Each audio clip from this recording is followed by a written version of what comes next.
Hi friends, welcome to Stitch and Smile. இன்னைக்கு நம்ம வீடியோல frock style kurti cutting and stitching தான் பார்க்க போறோம். அதுக்காக 2 meters அளவு rayon fabric, plain rayon fabric எடுத்திருக்கேன்.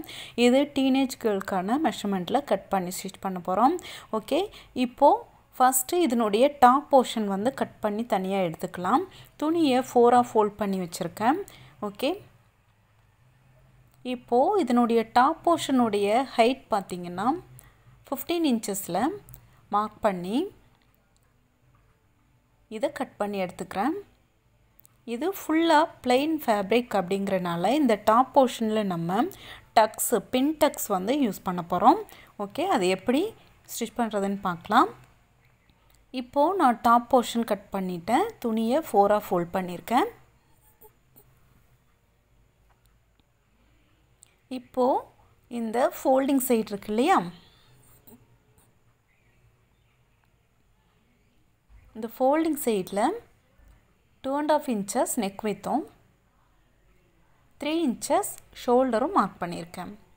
அதுக்கு அப்புறமா அதில இருந்து கீழ 6 inchesக்கு ஆம்கோல்னுடைய height மார்க் பண்றேன். நெக்ஸ்ட் பாத்தீங்கன்னா chest round, total chest round 4 ஆல டிவைட் பண்ணி 8 inches மார்க் பண்றேன். அதுக்கு அப்புறமா 1.5 inches seaming. ஓகே, கீழ waist நுடைய ரவுண்ட் மார்க் பண்றேன். 7.5 inches seaming 1.5 inches மார்க் பண்ணிருக்கேன். ஓகே, இது இப்போ இந்த மாதிரி லைன் போட்டுட்டு ஆர்ம்ஹோல் நுடைய ஷேப் வரைஞ்சுக்கிறேன். இப்போ கீழ இருந்து ஒரு 1 inchக்கு இந்த மாதிரி ஒரு லைட்டா அந்த கர்வ் ஷேப் வர மாதிரி கொடுத்துக்கோங்க. ஓகே, இப்போ இத நான் கட் பண்றேன்.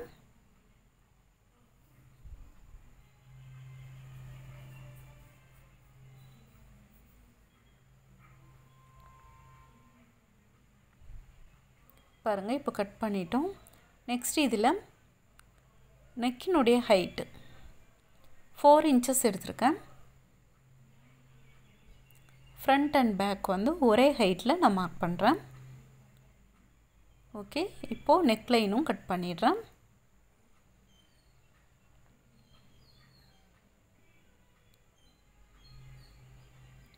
ஓகே फ्रेंड्स, இப்போ இதனுடைய டாப் போர்ஷன் கட் பண்ணிட்டோம்.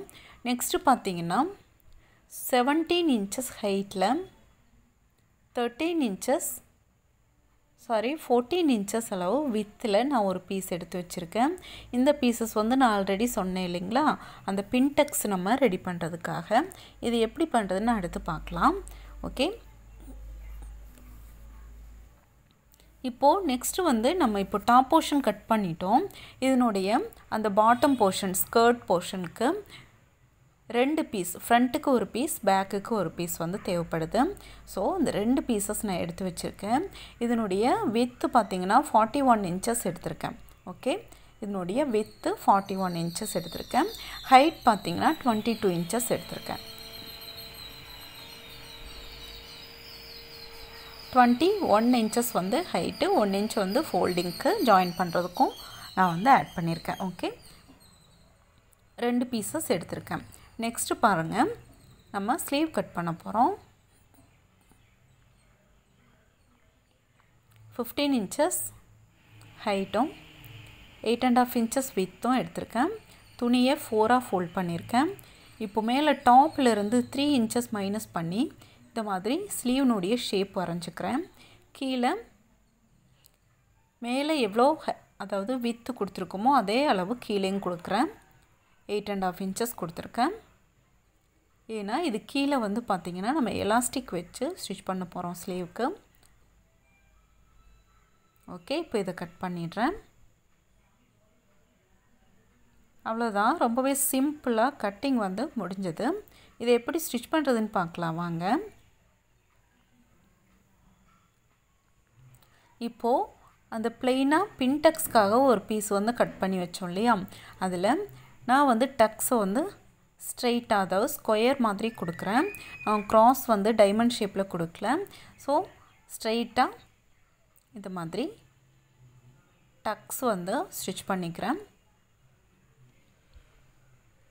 வெர்டிக்கல் அண்ட் ஹொரிசன்டலாக இந்த டக்ஸ் வந்து நம்ம பண்ணணும். அப்போது நமக்கு ஸ்கொயர் பீஸு கிடைக்கும். பாருங்கள், இந்த மாதிரி பிடிச்சி ஒரே அளவில் நம்ம வந்து இந்த டக்ஸ் வந்து ஸ்டிச் பண்ணிட்டு வந்தோம்னா பார்க்குறதுக்கு ரொம்பவே அழகாக இருக்கும்.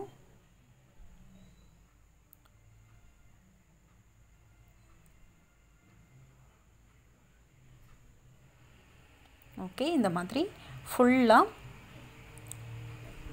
இந்த ஸ்கொயர் பாக்ஸஸ் வந்து ஸ்டிச் பண்ணி ஃபினிஷ் பண்ணியாச்சு. இதனுடைய இந்த கார்னர்ஸை ஒரு சிங்கிள் ஃபோல்ட் பண்ணி ஒரு ஸ்டிச் பண்ணிக்கிறேன். இந்த பீசஸ்லையே 3 பக்கமும் இந்த மாதிரி ஃபோல்ட் பண்ணி ஸ்டிச் பண்ணிக்கிறேன். அந்த நெக்லைன் வர சைடு நம்ம ஸ்டிச் பண்ணி திருப்பிடுவோம். ஸோ அந்த பக்கம் மட்டும் நான் ஸ்டிச் பண்ணல. ஓகே, இப்போது இந்த மெயின் ஃபேப்ரிக்கினுடைய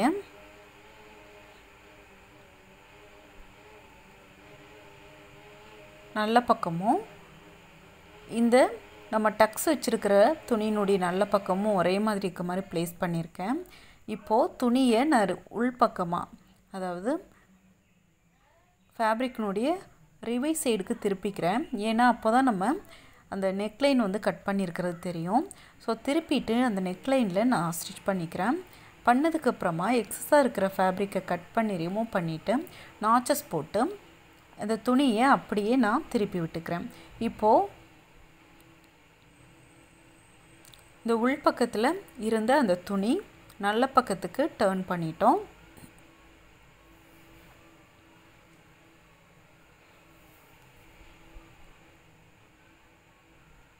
இப்போது அந்த நெக்லைனில் ஒரு படிமான தையல் போட்டுட்டு ஒரு 1/2 இன்ச்சு கேப்பில் திரும்ப ஒரு தையல் போட்டுக்கிறேன்.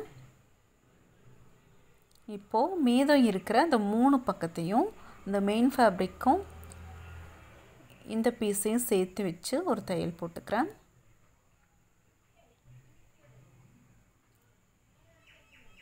உங்களுக்கு இது புரிஞ்சிருக்கும்னு நினைக்கிறேன்.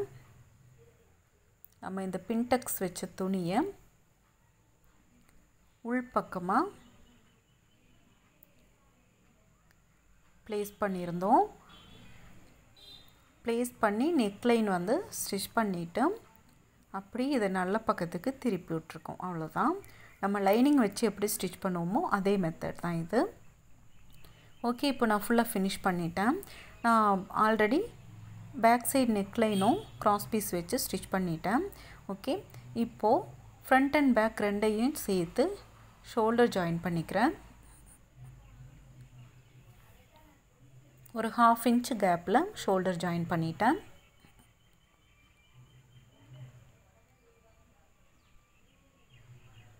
பாருங்கள், இப்போ ஷோல்டர் ஃபினிஷ் பண்ணிட்டோம். நெக்ஸ்ட்டு பார்த்திங்கன்னா நம்ம ஸ்லீவ் ரெடி பண்ணணும். அதுக்காக இந்த ஸ்லீவ்னுடைய அந்த பாட்டம் இருக்குது இல்லையா, இந்த பாட்டமில் டபுள் ஃபோல்ட் பண்ணி இந்த மாதிரி ஒரு ஸ்டிச் பண்ணிக்கிறேன். ஓகே, பண்ணதுக்கப்புறமா ஒரு 1.5 or 2 இன்ச்சஸில் இந்த மாதிரி எலாஸ்டிக் எடுத்து வச்சுருக்கேன். 1/4 இன்ச் எலாஸ்டிக். அந்த எலாஸ்டிக் பார்த்திங்கன்னா 7 இன்ச்சஸில் நான் எடுத்திருக்கேன். இப்போது சைடில்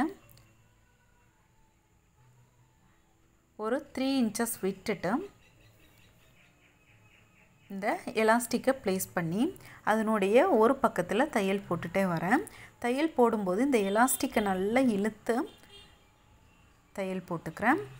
அப்படியே அதனுடைய மேல் பகுதியில் ஃபஸ்ட்டு கீழே ஸ்டிச் பண்ணேன். இப்போ மேலேயும் அதை மாதிரி நல்லா இந்த எலாஸ்டிக்கை இழுத்து தையல் போட்டுக்கிறேன்.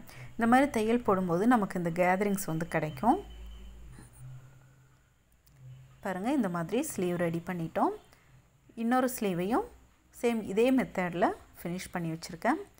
இப்போது இந்த ஸ்லீவை நம்ம இந்த டாப்னுடைய அந்த ஷோல்டர்னுடைய மிட் பாயிண்ட் இருக்கு இல்லையா, அதுவும் ஸ்லீவ்னுடைய மிட் பாயிண்ட்டும் ஒரே மாதிரி இருக்கிற மாதிரி ப்ளேஸ் பண்ணி ஸ்டிச் பண்ணிக்கலாம்.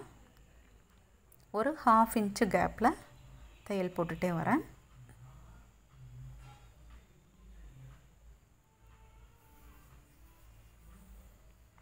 ஓகே, இதே மாதிரி இன்னொரு பக்கமும் ஸ்லீவ் ஜாயின் பண்ணிடுறேன். பாருங்கள், இப்போ ஸ்லீவ் ஜாயின் பண்ணி ஃபினிஷ் பண்ணிட்டோம். நெக்ஸ்ட்டு இதனுடைய ஸ்கர்ட் போர்ஷனை இந்த டாப் போர்ஷனோடு ஜாயின் பண்ணணும். ஓகே, அதுக்காக அந்த ஸ்கர்ட் போர்ஷனை எடுத்து வச்சுருக்கேன். எடுத்துட்டு சைடில் ஒரு 1 இன்ச் கேப் விட்டுட்டு அதுக்கப்புறமா என்ன பண்ணுறேன், இந்த ஸ்கர்ட் துணி இருக்கு இல்லையா, அந்த துணியில் இந்த மாதிரி ப்ளீட்ஸ் வச்சுட்டே வரேன். இந்த துணியை இந்த டாப் போர்ஷனுடைய நல்ல பக்கத்தில் வச்சுருக்கேன். ஓகே, நல்ல பக்கத்து மேலே இந்த ஸ்கர்ட் போர்ஷனுடைய துணியை ப்ளேஸ் பண்ணி இந்த மாதிரி ப்ளீட்ஸ் வச்சு ஃபினிஷ் பண்ணிடுறேன். சேம் இதே மெத்தடில் தான் இன்னொரு பக்கமும் நம்ம skirt and top portion join பண்ணணும்.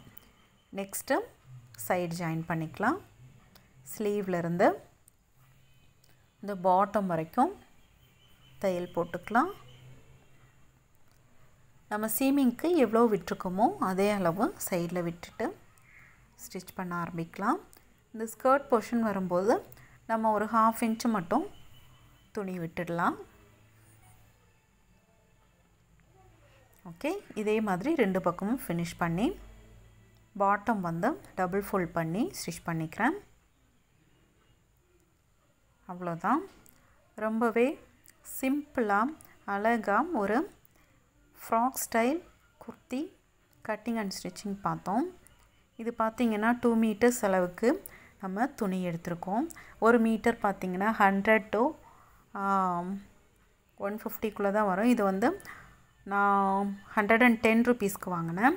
2 மீட்டர்ஸ் அப்படிங்கும்போது 220 ருபீஸ் ஆகுது. பாருங்கள், ரொம்பவே அழகாக நமக்கு ஒரு designer frock style kurti cut பண்ணி ஸ்டிச் பண்ணிட்டோம். கண்டிப்பாக இந்த டிசைன் உங்களுக்கு பிடிச்சிருக்குன்னு நினைக்கிறேன். நீங்கள் வேணும்னா அந்த ஸ்கொயரில் நீங்கள் பீட் கூட வைக்கலாம், இன்னுமே வந்து கிராண்டாக இருக்கும். இந்த வீடியோ உங்களுக்கு பிடிச்சிருந்தால் லைக் பண்ணுங்கள், ஷேர் பண்ணுங்கள், மறக்காமல் சேனலை சப்ஸ்கிரைப் பண்ணுங்கள். நீங்கள் சப்ஸ்கிரைப் பண்ணும்போது அடுத்தடுத்து நான் போடுற வீடியோஸ் வந்து உங்களுக்கு நோட்டிஃபிகேஷனாக வந்து சேரும். ஓகே ஃப்ரெண்ட்ஸ், அடுத்த வீடியோவில் பார்க்கலாம். பாய்.